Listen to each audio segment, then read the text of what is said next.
संभल की जामा मस्जिद की रंगाई पुताई का काम जारी है। 8-9 मजदूर पुताई कर रहे हैं। इलाहाबाद हाईकोर्ट के आदेश पर एएसआई की निगरानी में आज से पुताई हो रही है। मुस्लिम पक्ष ने इसको लेकर हाईकोर्ट में याचिका दाखिल की थी। वहीं संभल में आज पुलिस लाइन में जमकर होली खेली गई। संभल सीओ, एसपी, डीएम समेत तमाम पुलिस वाले होली की मस्ती में दिखाई दिए। देखिए रिपोर्ट।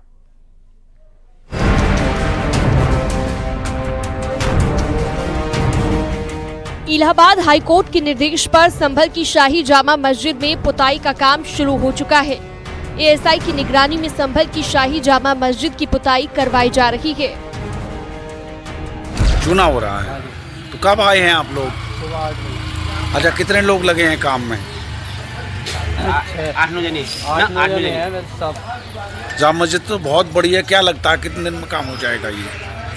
कितने दिन में हो जाएगा? बाहर का लगभग 8-10 दिन तो लग जाएगा। 8-10 दिन लग जाएंगे। अच्छा, इससे पहले भी एसआई की प्रॉपर्टी पे पुताई की है आप लोगों ने? नहीं, पहली बार आए हैं हम। कहाँ से आए हैं जी? कहाँ पर है ये? थाना आयातनगर साहब। हाईकोर्ट ने 12 मार्च को शाही जामा मस्जिद में पुताई का आदेश दिया था, जिसके बाद एएसआई की टीम ने मस्जिद का सर्वे किया और मस्जिद की पुताई का काम शुरू हो गया। 1 हफ्ते में पुताई का काम पूरा करवाना है। माननीय उच्च न्यायालय के जो निर्देश हैं उनकी पालना एएसआई करवा रही है। सर, सफेदी हो रही है पूरी।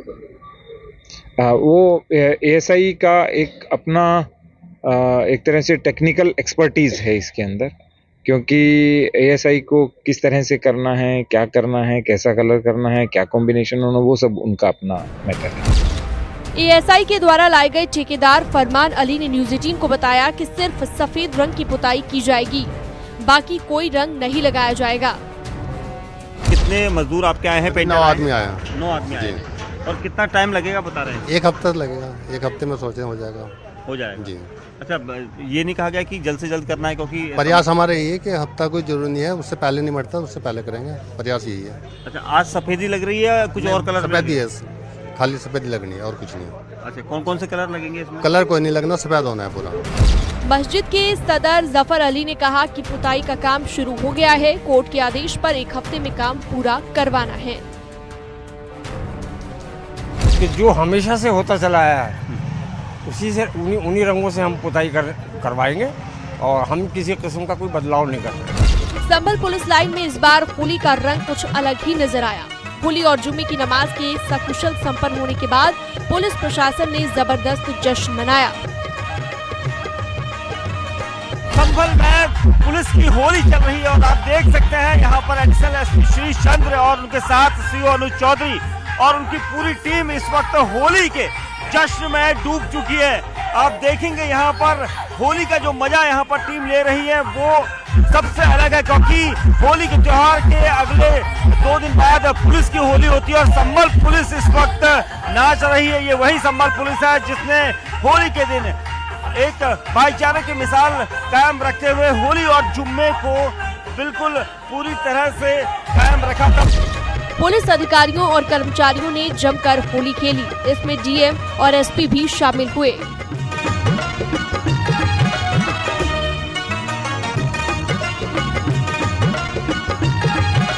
ये यहाँ पे हमारे डीएम साहब और हमारी पुलिस के जितने भी एसएचओज हैं, जितने भी कर्मठ पुलिसकर्मी हैं जिन्होंने काफ़ी मेहनत की, 13, 14, 15 और जनपद में 1212 जुलूस होलिका दहन और 64 होलिका के बड़े बड़े जुलूस सब सकुशल संपन्न कराए बिना किसी इंसिडेंट के। इसलिए पुलिस की होली आज पुलिस लाइन में मनाई गई है। आप सभी को मेरी तरफ से होली की ढेर सारी शुभकामनाएं। इस मौके पर सीओ अनुज चौधरी समेत सभी सीओ और थाना प्रभारियों ने जमकर होली खेली। रंग, गुलाल और ढोल नगाड़ों की धुन पर अधिकारी और पुलिसकर्मी झूमते नजर आए। सीओ अनुज चौधरी के ठुमकों ने माहौल को और ज्यादा रंगीन बना दिया। न्यूज़ 18 के लिए ब्यूरो रिपोर्ट।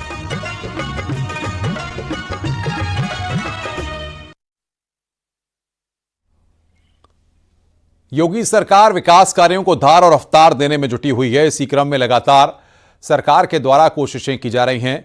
जिस तरीके से आज सभी विभागों के प्रमुख सचिवों और अपर मुख्य सचिवों के साथ मुख्यमंत्री बैठक करेंगे। शाम 7 बजे लखनऊ में सीएम आवास पर यह बैठक होगी।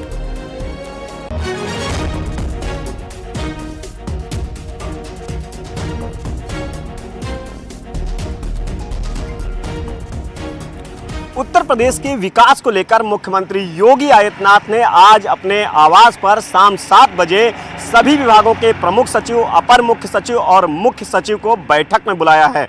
मुख्यमंत्री योगी आदित्यनाथ की बैठक उत्तर प्रदेश के विकास के लिहाज से काफ़ी महत्वपूर्ण मानी जा रही है। मुख्यमंत्री योगी आदित्यनाथ सभी विभागों की आज समीक्षा करेंगे, तमाम जो परियोजनाएं हैं उनकी समीक्षा करेंगे। वहीं मुख्यमंत्री योगी आदित्यनाथ की मंशा है कि उत्तर प्रदेश में जो विकास की परियोजनाएं और जो योजनाएं संचालित की जा रही हैं उनको और तेजी लाई जाए उनमें, और तय समय पर वो पूरी की जाए। मुख्यमंत्री Yogi Adityanath Gorakhpur journalist press club के शपथ ग्रहण समारोह में शामिल हुए। प्रेस क्लब की नई कार्यकारिणी के शपथ ग्रहण समारोह में सीएम योगी ने मीडिया और महाकुंभ की कामयाबी पर अपनी बात रखी। मुख्यमंत्री योगी ने बताया कि सकारात्मक लेखनी की वजह से ही महाकुंभ सफल हो पाया है, क्योंकि महाकुंभ का मीडिया ने खूब प्रचार प्रसार किया था। इस मौके पर सीएम योगी ने पश्चिम बंगाल की मुख्यमंत्री ममता बनर्जी के मृत्यु कुंभ वाले बयान का जिक्र करते हुए निशाना साधा।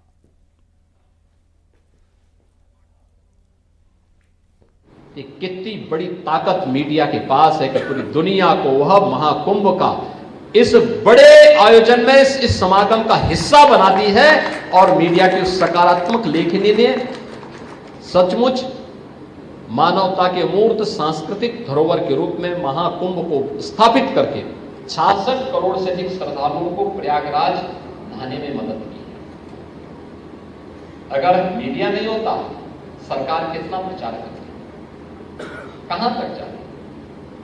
हमने तो देश के अंदर कुछ राज्यों में अपने मंत्रियों को भेजा था और मंत्रियों को भी भेजा था कि भाई आप जा रहे हैं तो संबंधित राज्य के मुख्यमंत्री और वहां के माननीय राज्यपाल को आमंत्रण दे देना, हो सके एक प्रेस कर लेना, लेकिन उससे एक सकारात्मक स्वरूप देकर के कैसे आगे बढ़ाने का काम किया। इतने बड़े आयोजन के रूप में, दुनिया के सबसे बड़े आयोजन के रूप में बदलने का काम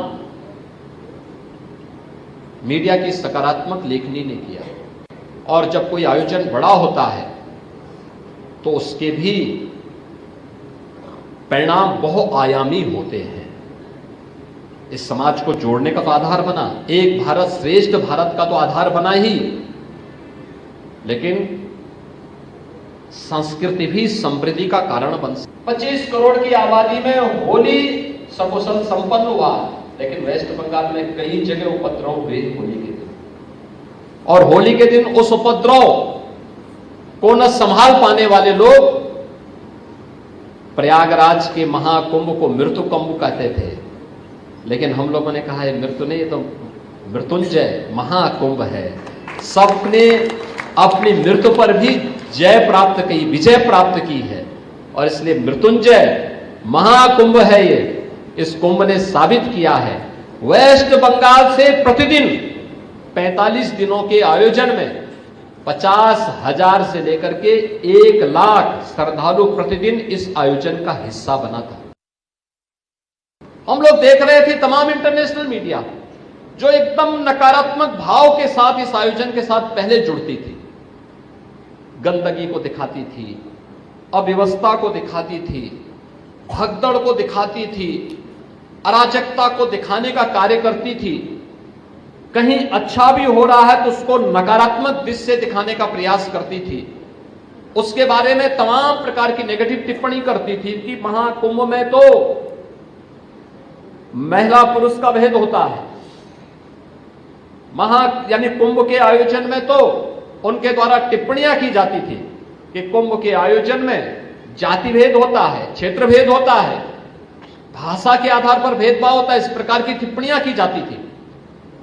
लेकिन पहली बार उनको लिखने के लिए मजबूर होना पड़ा कि दुनिया का ये सबसे बड़ा आध्यात्मिक और सांस्कृतिक आयोजन बना, क्योंकि कोई भेदभाव नहीं। जो उनको बताया गया था कि भारत में तो जाति भेद है, क्षेत्र के नाम पर बटे हुए हैं, भाषा के नाम पर विभाजित हैं, यहां पे महिला और पुरुष में लिंग भेद है। वहां आकर के उनकी आंखें खुली की खुली रह गई जब उन्होंने देखा कि एक ही संगम पे, त्रिवेणी के एक ही संगम में क्या महिला है, क्या पुरुष है, क्या उत्तर है, क्या दक्षिण है, क्या पूरब है, क्या पश्चिम है, कोई कौन पंथ है, कौन संप्रदाय है, कोई भेद नहीं। केदारनाथ विधानसभा सीट से बीजेपी विधायक आशा नौटियाल ने चारधाम यात्रा में मुस्लिमों की एंट्री बैन करने की मांग उठाई है। आशा नौटियाल ने कहा कि अगर कुछ लोग ऐसा कुछ कर रहे हैं जिससे केदारनाथ की छवि खराब हो सकती है तो ऐसे लोगों के प्रवेश पर प्रतिबंध लगा दिया जाना चाहिए। के साथ महीनों लगा करके वहाँ पर दर्शन के लिए आते हैं, बाबा के दर्शन के लिए, और जिस भाव से वो वहाँ पर आते हैं उसी भाव से वो दर्शन करके जाएं। ऐसा मेरा मन है। और इसी तरह से जिस तरह से उस धाम की छवि है वो छवि किसी तरह से धूमिल न हो और लोगों के मन के अंदर जो आस्था रहती है वही आस्था वापस जाए वो उसी आस्था को लेके।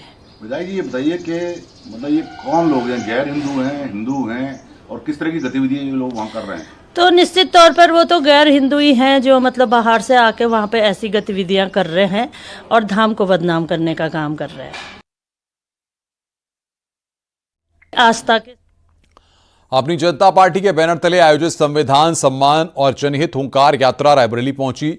इस मौके पर स्वामी प्रसाद मौर्य ने समाजवादी पार्टी पर पीडीए को लेकर निशाना साधा। उन्होंने कहा कि समाजवादी पार्टी पीडीए को लेकर भटक गई है।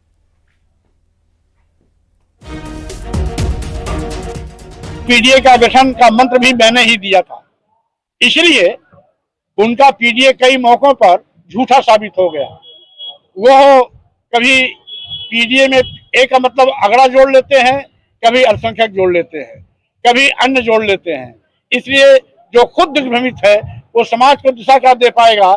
इसीलिए मैं आज भाजपा को अगर कोई सत्ता से हटा सकता है तो अपनी जनता पार्टी अपने बलबूते पर हटाने का अभियान लेकर के चल रही है और आगे 27 में बाहर का रास्ता भी दिखाएगी। ये लोग ताकते रह जाएंगे क्योंकि दोनों आज कंफ्यूज्ड हैं, इसीलिए एक एक करके जनता इनको बाहर का रास्ता दिखा रही है। रायबरेली पहुंचे स्वामी प्रसाद मौर्य ने मायावती पर भी बड़ा हमला किया। उनके मुताबिक बीएसपी बाबा साहब के मिशन से भटक चुकी है, लिहाजा वे अब बाबा साहब के मिशन को आगे बढ़ाएंगे।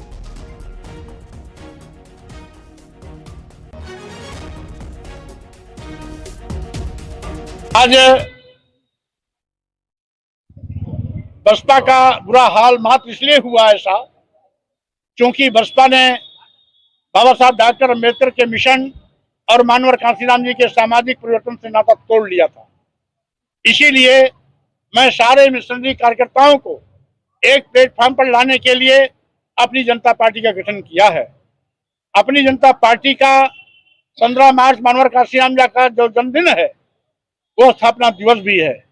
इसीलिए मैं बाबा साहब डॉक्टर अम्बेडकर के मिशन और मानवर कांशीराम जी के सामाजिक परिवर्तन आंदोलन को आगे बढ़ाने का प्रयास अपनी जनता पार्टी के माध्यम से करने जा रहा हूं।